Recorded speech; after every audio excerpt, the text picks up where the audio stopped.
음, 네, 안녕하세요. GQQ 세미나 두 번째 이제 양자 머신 러닝이라는 주제로 발표를 할 문수민입니다.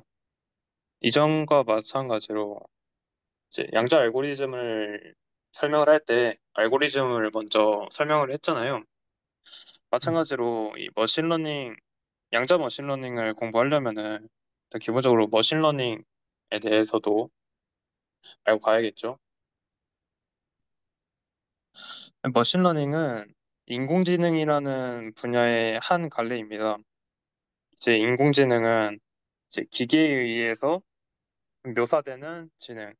뭐 쉽, 쉽게 말하면은 기계가 가지는 지능이라고 말할 수 있고요.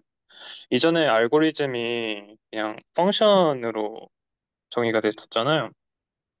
근데 마찬가지로 인공지능도 하나의 뭐 그냥 알고리즘보다도 굉장히 복잡한 함수라고 보시면 될 것 같습니다. 예를 들어서 우리가 가장 잘 아는 챗GPT도 이제 인공지능이잖아요. 그러면 우리가 원하는 채팅을 쓰고 그 다음에 우리가 원하는 입력을 받는데 그 사이에 펑션이 하나가 들어가 있어서 우리가 원하는 결과값을 얻어낸다라고 보시면 될 것 같습니다. 그래서 인공지능은 보통 이렇게 큰 틀로 나누고요. 인공지능이 가장 큰 개념이고 이 중간에 머신러닝이 있고 그 안에 딥러닝이라는 좀 더 세부적으로 구분되는 이러한 그림으로 표현된다고 볼 수 있습니다. 그러면은 기본적인 프로그래밍과 머신러닝은 무엇이 다르냐라고 했을 때 이렇게 간단한 그림으로 나타낼 수 있거든요. 먼저 기본 프로그래밍 같은 경우에는 우리가 입력값을 가지고 그리고 어떠한 프로그램, 함수라고도 말할 수 있거든요.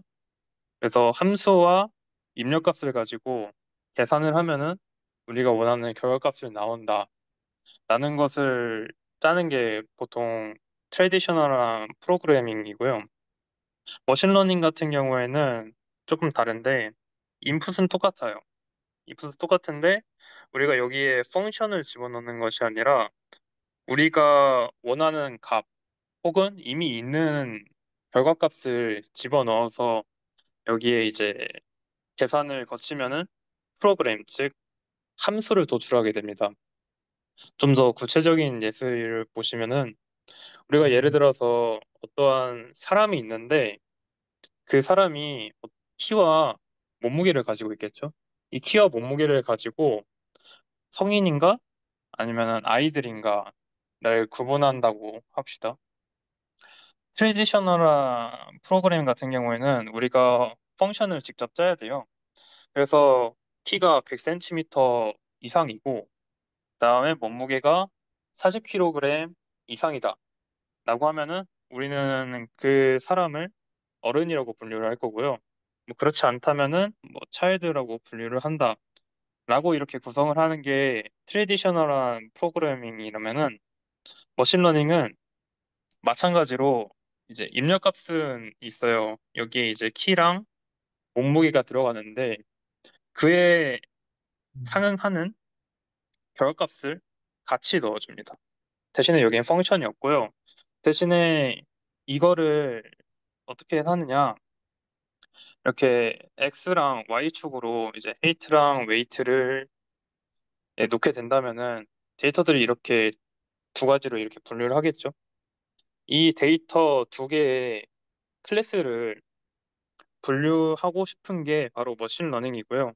그래서 이렇게 이 두 가지 클래스를 이 하나의 직선으로 분류를 할 수 있죠.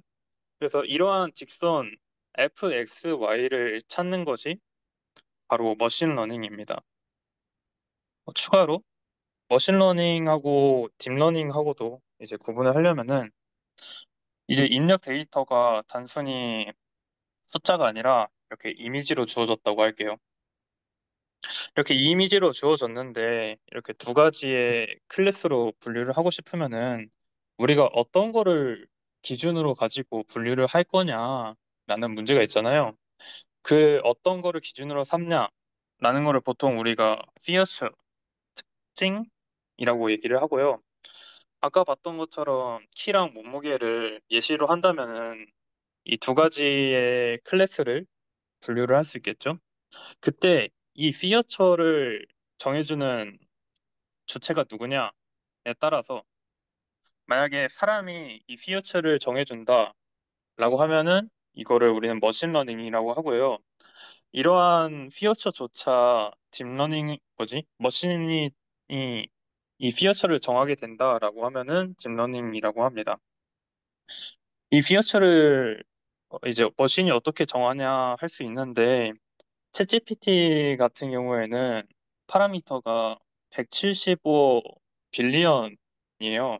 빌리언이 아마 10억일 텐데 그럼 이제 천억 개 이제 파라미터가 있는데 이거를 우리가 손수 피어처를 뽑아낸다? 아, 이거는 쉽지 않은 일이죠. 그래서 이것조차 이제 자동적으로 그 피어처를 뽑아내는 알고리즘까지 만들어서 이제 함수를 만드는 것이 딥러닝이라고 보시면 되겠습니다. 네, 어쨌든 우리 관심사는 머신러닝이니까요. 네, 머신러닝은 네 가지 키워드로 보통 구성이 돼요. 이제 이 그림이 어, 우리가 인공지능 기초나 뭐 기계학습개론 뭐 여러 가지를 듣게 되면은 가장 많이 보게 될 이제 그림일 텐데 첫 번째로 이제 데이터 그리고 모델, 로스, 옵티마이제이션 이 네 가지를 가장 큰 키워드로 가지게 됩니다. 이제 하나씩 보면은 맨 처음은 데이터예요. 데이터는 말 그대로 데이터죠. 물론 데이터마다 특징이 좀 달라서 뭐 여러 가지 구분할 수 있긴 한데 첫 번째로 스트럭처에 따라서 분류를 할 수 있죠. 우리가 예를 들어 CSV 파일, 예를 들어 엑셀 파일 같은 경우에는 수치적으로 굉장히 잘 정립이 되어 있잖아요. 표처럼. 그래서 이러한 데이터는 굉장히 값을 조정하기가 쉽고 인풋으로 넣기가 쉬워서 structured data라고 얘기를 하고요. 반대로 이제 오디오나 이미지 같이 비선형적으로 있는 데이터 같은 경우에는 어느 정도의 수치화를 시켜줘야지 이산적으로 만들어야지 우리 컴퓨터가 인식을 할 수 있잖아요.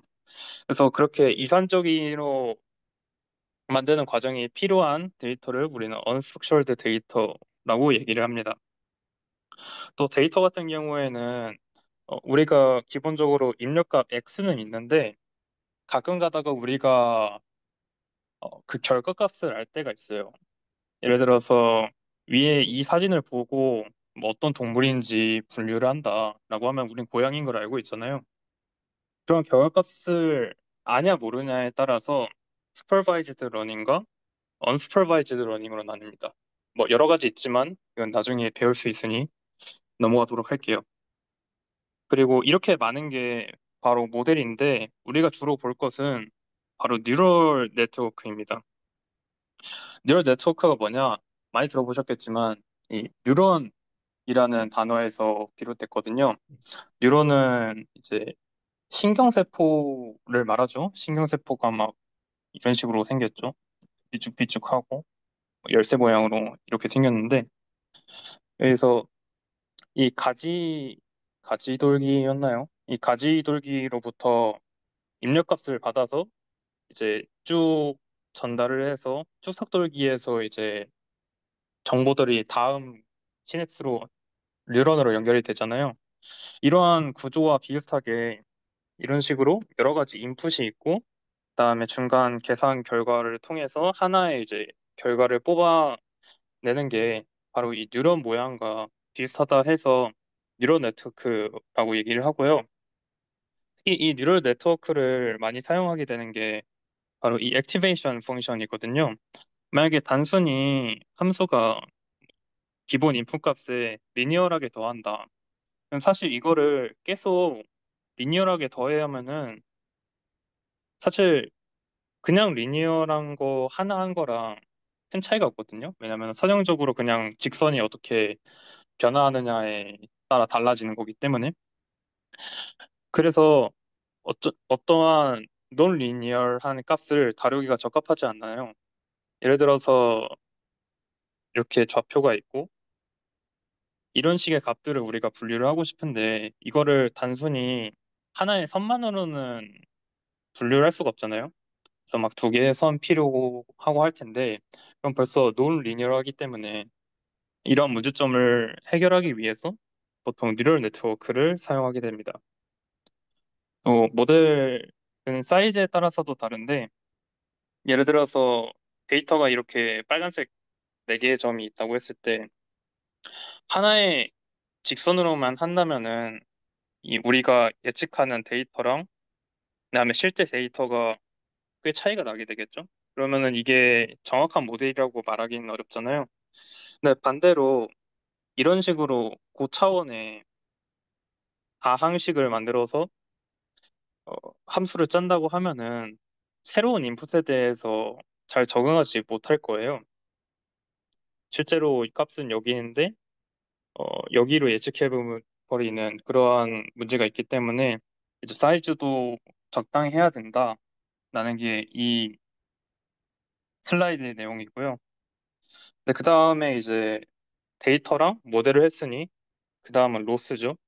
로스는 굉장히 밑에 식은 복잡하게 보이는데 뭐 간단하게 개념만 설명하고 넘어가면은 quantify the gap between prediction and ground truth인데 그러니까 우리가 함수를 통해서 만들어낸 값이 prediction이고요.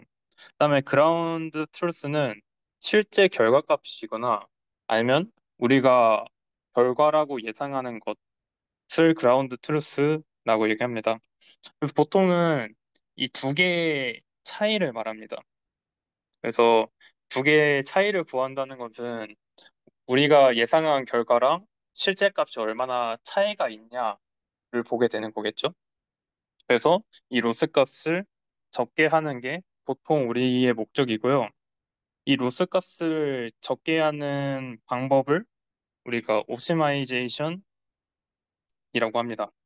그래서 머신러닝 모델에서 웨이트를 배운다. 그 아까 파라미터들이 함수 모델을 결정한다고 했잖아요. 그래서 이 여기선 로스가 2로 표시되는데 이 로스를 가장 적게 만드는 W랑 P를 구하는 것이 옵티마이제이션입니다. 가장 유명한 옵티마이제이션 방법은 그라디에이션, 그레디언트 디센트이고요. 그레디언트가 기울기잖아요. 그래서 실제 함수 값의 기울기를 이용하게 됩니다. 식을 이제 간단히 적어 보면은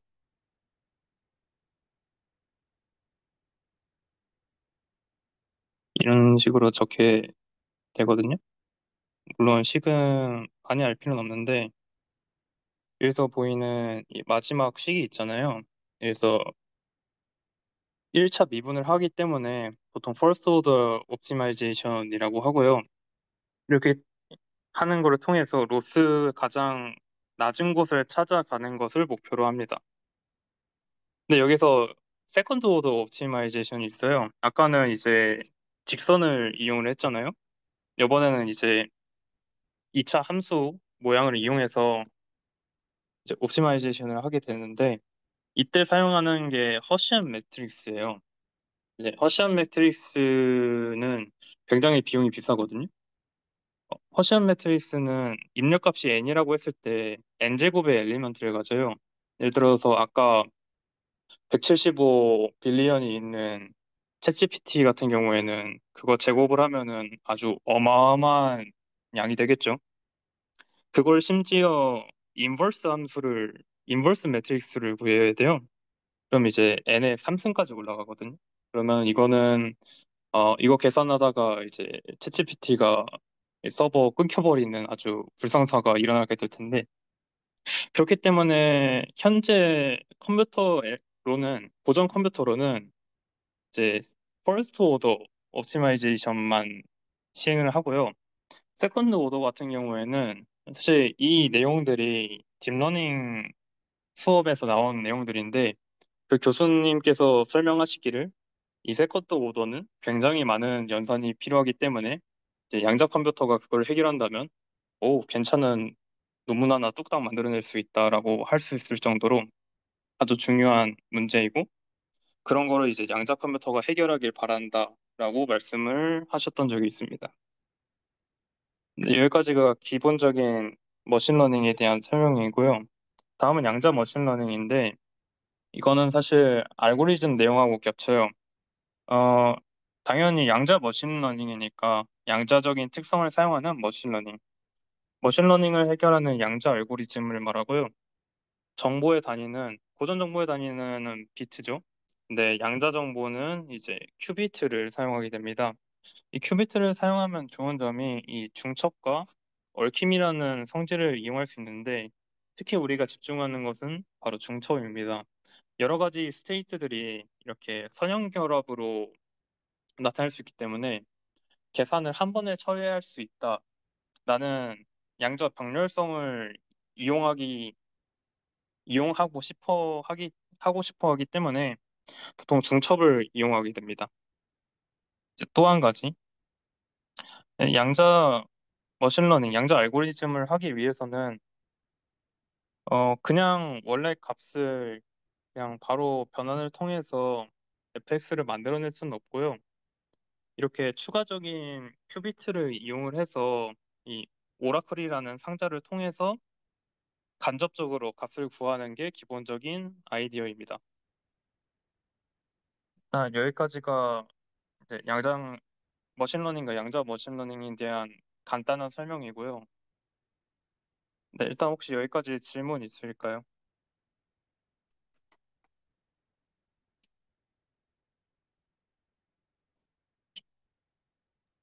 그 양자 머신러닝에서는 그럼 주로 어떤 것들을 다루는 건가요? 아까 얘기한 세컨드 오더 옵티마이제이션을 제외하고도 좀 이렇게 어떤 영역에서 주로 사용을 하나요? 이제부터 예시를 보여드릴 아, 생각입니다. 네, 알겠습니다.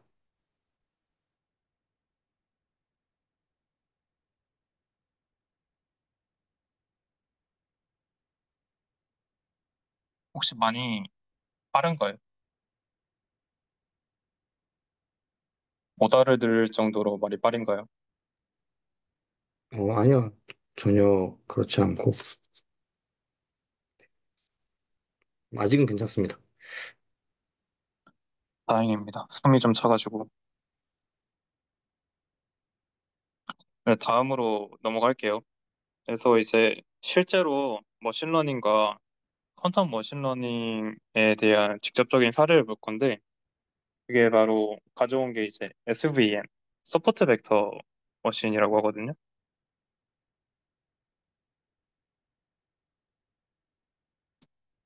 굉장히 쉽고도 좀 더 깊이 들어가면은 살짝 아리까리한데, 일단 간단하게만 설명을 할게요. 기본적으로 클래시피케이션 문제예요. 그래서 인풋들이 이렇게 어느 정도 집단을 형성을 할 때 이 두 개를 구분을 하고 싶은 거예요.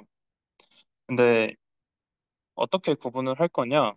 여기 한 직선이 있을 때 이 중간에 어느 정도 구역을 만들어 놔요.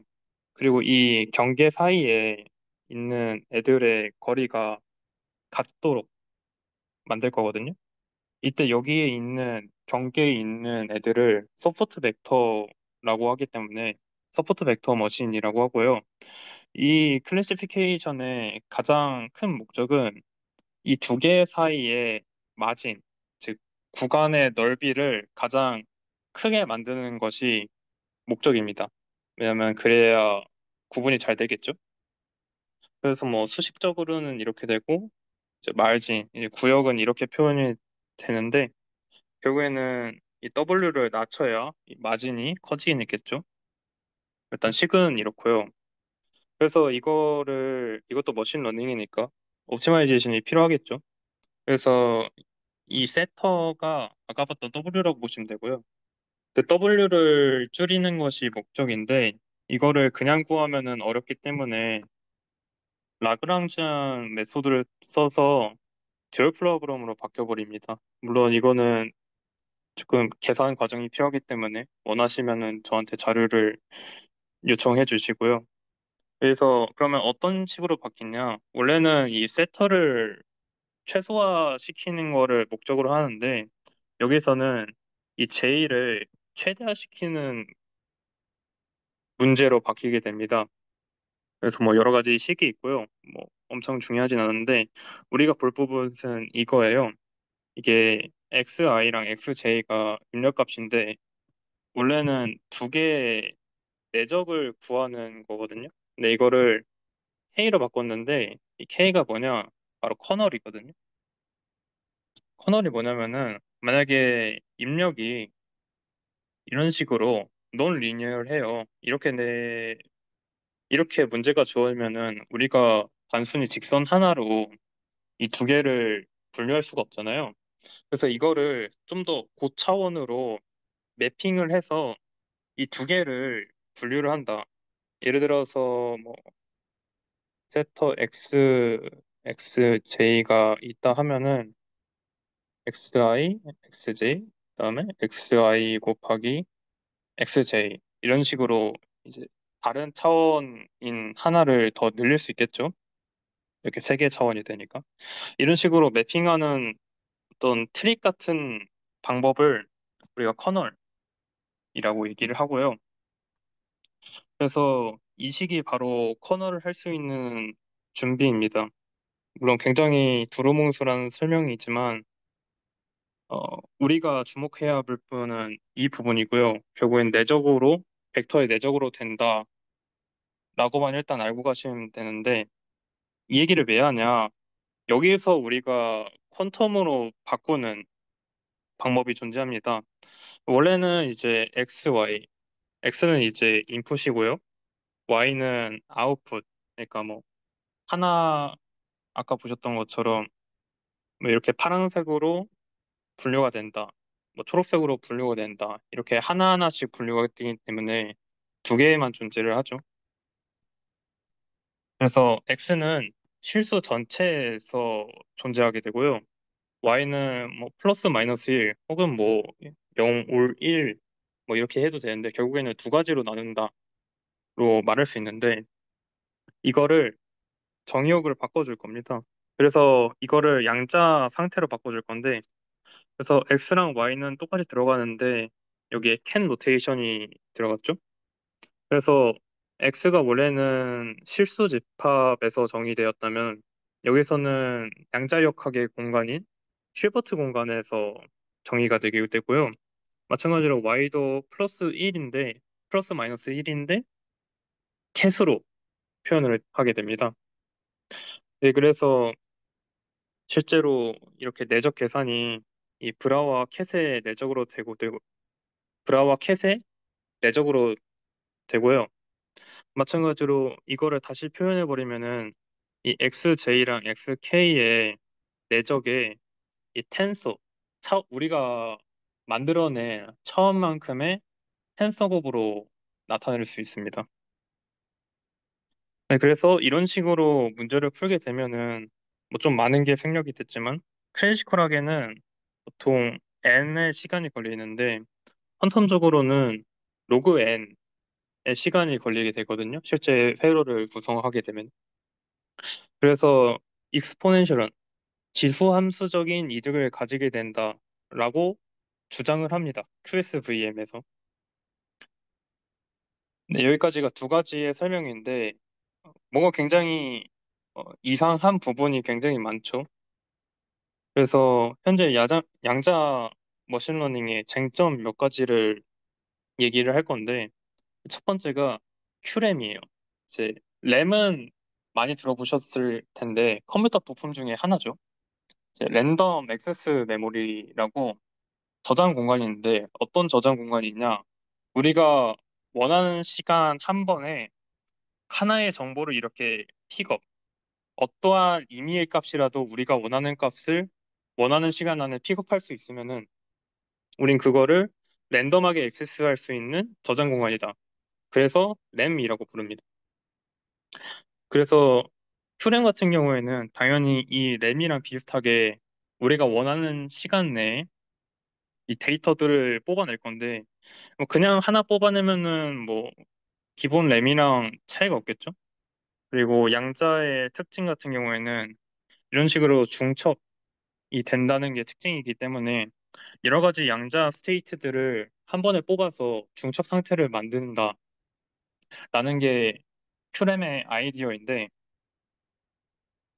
그래서 실제로 이 큐렘을 있다고 가정을 했을 때 돌아가는 알고리즘 목록이 꽤 있거든요.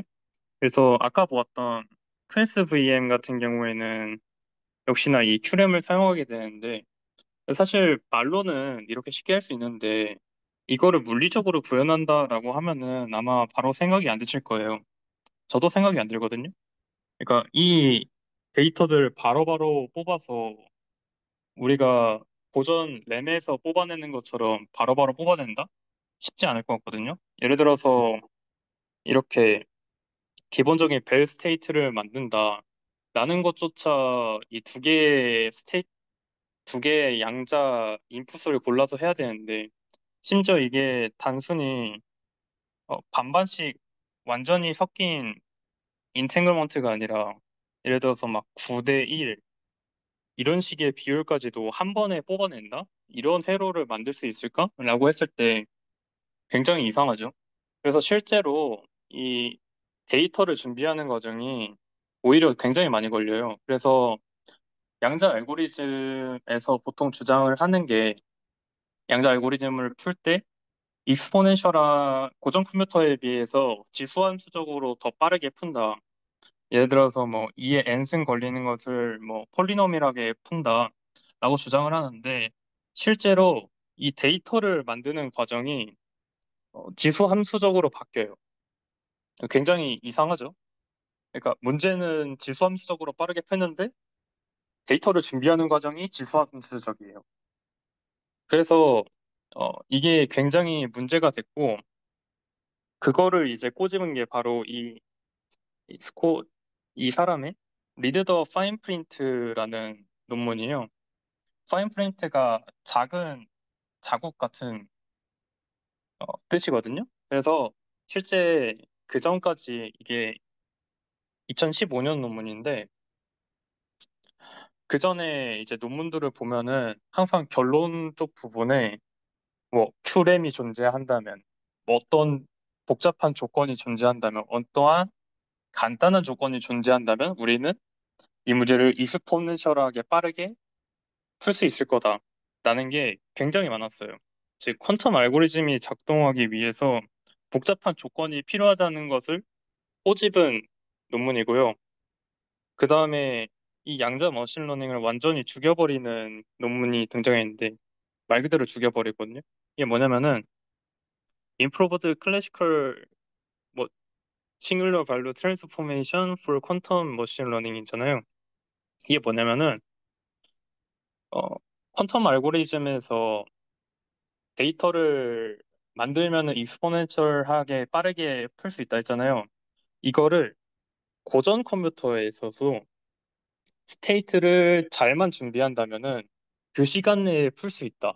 양자 컴퓨터랑 똑같은 시간 내에 풀 수 있다를 증명한 논문이에요. 그래서 굉장히 이제 양자 머신러닝에 대한 이제 암울한 논문이 설명이 됐고요. 이제 또 한 가지 예시는 CNN인데, 간단히 설명을 하면은 이렇게 어느 한 이미지가 있어요. 이 이미지를 컨볼루션이 이제 합성곱이라고 하거든요.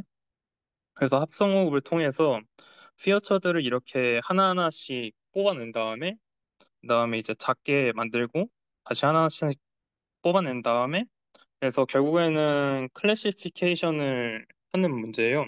그래서 이 이미지가 들어가면은 캣이다. 이런 식으로.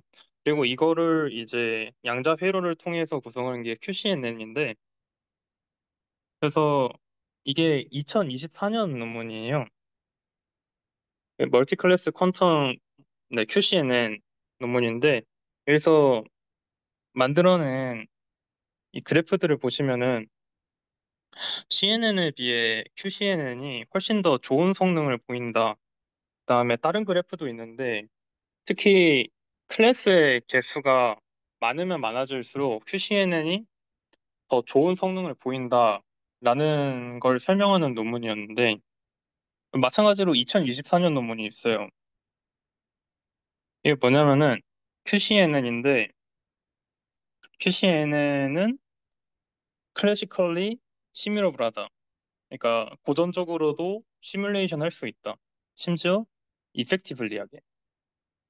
그래서 이거에 대한 내용이 뭐냐면은 성공적인 QCNN이 로컬리 이지 데이터셋, 그러니까 아주 쉬운 데이터셋으로 한편 컴퓨터를 돌리는 문제를 지금 풀고 있다라고 말하고, 심지어 이 쉬운 데이터셋을 클래시컬 섀도우를 이용해서 클래시컬한 컴퓨터에서 돌리는 거랑 같다라는 거를 이제 설명한 논문이거든요. 이 클래시컬 섀도우가 뭐냐면은 양자의 상태에 대한 고전적인 요약이라고 보면 돼요. 양자 상태가 굉장히 복잡하잖아요. 뭐 중첩도 돼 있고 얽힘도 돼 있고 한데 이를 고전 컴퓨터에서 사용할 수 있을 정도로 근사해서 만들어낸 데이터셋을 클래시컬 섀도우라고 하거든요. 그래서 이 클래시컬 섀도우를 이용하면은 양자 컴퓨터의 속도 향상과 똑같이 풀 수 있다라고 하는 거죠. 물론 뭐 완전히 풀 수 있는 건 아니에요. 예를 들어서 힐버트 스페이스는 기본적으로 무한 공간의 허수 공간이잖아요. 그래서 굉장히 복잡한 다체계나 아주 고차원 이런 복잡한 차원에서는 여전히 양자 컴퓨터가 더 좋다라고 하고, 또한 데이터가 본질적으로 양자적인 경우에 예를 들어서 양자 시뮬레이션은 기본적으로 양자 상태가 데이터로 들어가기 때문에 이러한 양자 시뮬레이션에서는 양자 컴퓨터가 좋다고 하는 장점은 있는데 결국에는 이렇게 고차원을 이용을 하려면은 양자 컴퓨터가 굉장히 커야 되잖아요. 근데 그게 가능하냐? 그게 이제 아직은 문제인 부분입니다. 어, 이제 양자 머신러닝에 대해 굉장히 암울한 얘기를 했는데, 근데도 여전히 연구하고 있는 거 보면은 뭐 어느 정도 희망은 있다는 얘기겠죠. 그래서 양자 머신러닝에는 과제가 여러 가지 있는데, 일단 첫 번째로 큐비트입니다. 우리가 단순히 비트를 큐비트라고 이해를 하면 안 돼요. 단순히 0과 1비트를 0캣, 1캣으로 저장을 해버리면은 이렇게 가장 간단한 인코딩을 해버리면은 사실 양자 이득을 사용할 수 있는 부분이 하나도 없죠. 그래서 우리는 양자 상태를 잘 만드는 방법이 필요하고 이런 식으로 앰플리튜드 인코딩을 통해서 여러 상태의 중첩, 아까 봤던 큐램처럼 잘 중첩하는 부분이 만들어진다면은 우리가 충분히 양자 컴퓨터를 사용할 수 있을 것이다라고 기대를 할 수 있고, 또 한 가지 이제 슬라이드는 안 썼지만 현재 큐비트 숫자가 굉장히 적죠.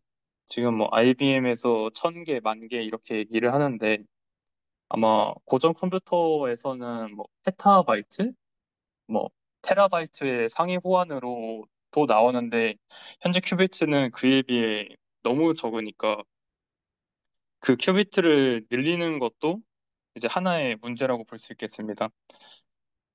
근데 사실 아직 그렇게 양자 컴퓨터가 아예 활용되지 않는 건 아니거든요. 그래서 실제로 일부 문제에서는 여전히 적은 수의 큐비트 수를 가지고도 활용을 할 수 있는데, 그래서 이제 문제를 정의를 해서 유즈 케이스를 발굴하는 게 또 하나의 과제라고 볼 수 있습니다.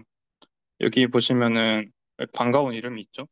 특히 이 양자 머신러닝이 사용되는 사례 중에 가장 대표적인 게 바로 신약 개발이거든요. 이거는 실제로 사용이 됐어요. 그래서 여기 보이시는 이런 복잡한 논문이 있는데 여기서 보이는 QRAS가 단백질이에요. 그래서 단백질 구조를 아마 만드는, 뭐 약 관련해서 만드는 그러한 프로토콜로 알고 있는데, 그래서 실제로 그 머신러닝을 돌리는 게 이렇게 복잡한 체계를 가지고 있고, 우리가 특히나 볼 만한 것이 바로 QCBM입니다. 여기서 보이면은 우리가 자주 잘 아는 양자 회로가 보이죠? 이 양자 회로가 어떠한 역할을 하냐? 우리가 이전에 봤던 머신러닝에서 데이터와 모델, 로스, 옵티마이제이션 이 네 가지로 구성이 된다고 했잖아요. 여기서 보이는 이 양자 회로가 모델 부분이고, 실제로 이 모델을 통해서 나온 결과값을 이 클래시컬한 옵티마이저를 통해서 다시 반복을 해서 실제로 양자 회로를 이용한 결과를 현재 만들어내고 있고요. 이런 식으로 우리가 양자 컴퓨터를 사용할 수 있는 부분을 찾아서 연구를 하는 게 또 하나의 과제이지 않을까라고 생각을 합니다. 그래서 굉장히 두서없고 좀 긴 이야기를 했는데 사실 굉장히 정립된 내용이 없어요. 제가 아까 봤던 것처럼 좀 포괄적인 내용을 말하지 못했는데 그게 딱히 양자 이득이 어디서 왔다라고 말하기가 굉장히 힘들고 그래서 SVM과 QSVM을 단순한 사례처럼 얘기를 하게 된 거고요. 그리고 논문들을 몇 개 같이 놨잖아요. 그게 이제 2024년 계속 최근 논문을 만들어내고 있기 때문에 여전히 갑론을박이 좀 심한 학문입니다. 그래서 여전히 부정적인 의견도 많고 뭐 긍정적인 의견도 싸우고 있는데 사실 세상 일이라는 거는 모른다고 생각을 하거든요. 주식을 예를 들어서 주식을 우리가 주식 얘기는 접어두겠습니다. 어쨌든 예를 들어서 AI도 사실 1900년 초반에 아마 만들어진 걸로 알고 있어요. 튜링 머신이라고. 근데 AI라는 게 처음 나왔음에도 최근에 와서야 굉장히 붐을 일으키고 있잖아요.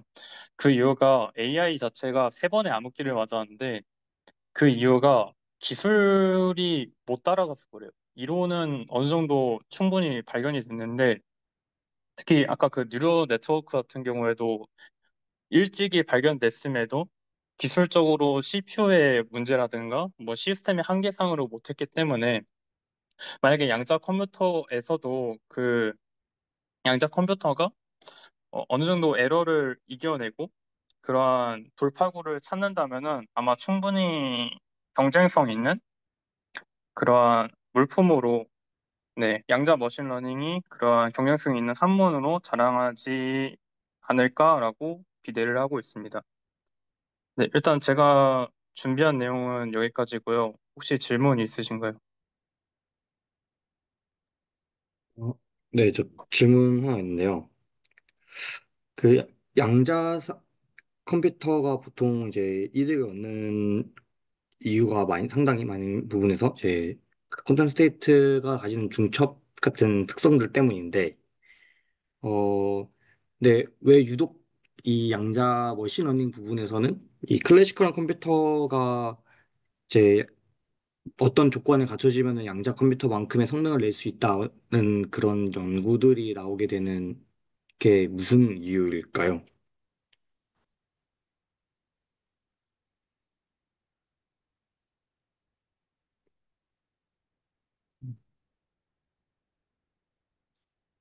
네, 뭐 이런 부분, 네, 음,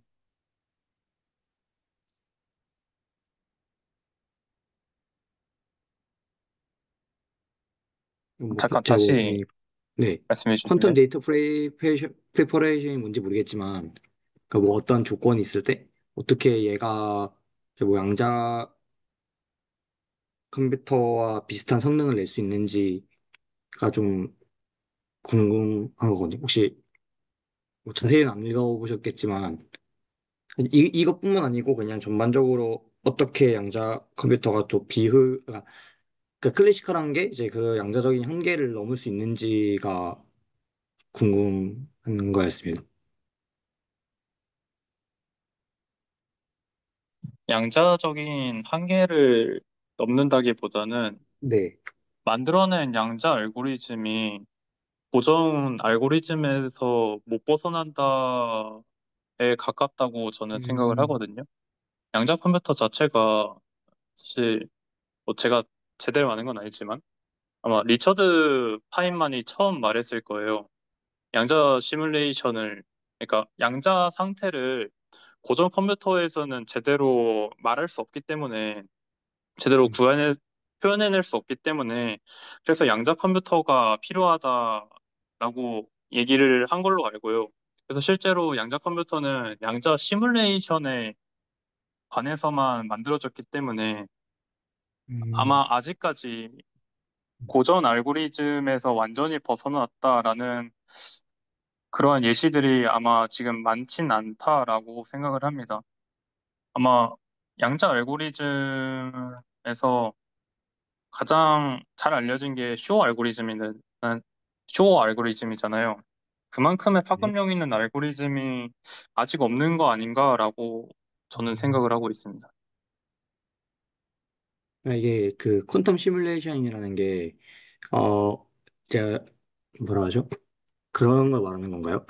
그 데이터 같은 게 이제 양자 상태로 있는 것들을 가지고 뭐 머신러닝을 한다거나 하는 경우에는 얘가 좀 더 효과적일 수는 있지만 그게 클래시컬한 데이터에서는 그냥 클래시컬한 알고리즘에 그걸 넘지 못한다라고 이해하면 될까요?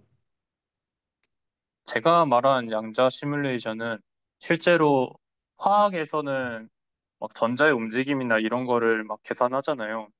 거기서 네네. 쓰이는 시뮬레이션을 저는 양자 시뮬레이션이라고 얘기를 한 겁니다. 음, 네, 그러니까 그런 부분에서는 그래도 좀 어, 이제, 이제 연구가 잘 되고 있고 좀 효율적인 결과들이 나오고 있는 것 같은데 그런 경우가 아닌 우리가 아까 서포트 벡터 외신과 같은 그런 클래시컬한 머신러닝에서는 그제 뭐 양자 컴퓨터가 그렇게 큰 효과를 못 낸다라는 말씀이신 거죠? 아직 그 방법에 대한 정의가 아마 제대로 되지 않았나라고 음, 생각을 합니다. 이게 그러니까 되게 문제를 네. 잘 못 만드는 것 같아요. 양자적인 문제로. 음, 이게 되게 뭐랄까 이 제목이 굉장히 파격적이라고 해야 되나? 어떤 퀀텀 데이터 프리퍼레이션 시 고정 알고리즘에서도 같은 속도 형상이 가능하다는 자체가 어떤 케이스만 가지고 하는 게 아니고 좀 범위적으로 얘기하는 것 같아가지고 얘가 좀 되게 크리티컬한 느낌이 있긴 하네요. 사실 저희가 연구 중인 HLC의 알고리즘에 대한 내용도 조금 들어가긴 하는데, 아무튼 음, 그래서 네, 주석을 좀 잘 확인해 보시는 게 좋을 거라고 생각을 합니다. 네, 알겠습니다.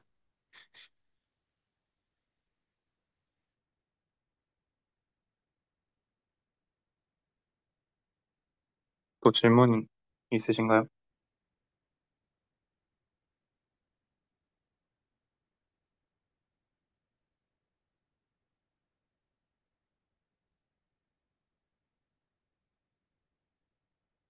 드시면은 오늘 세미나는 여기서 마치도록 하겠습니다. 들어주셔서 감사합니다. 감사합니다. 수고하셨습니다.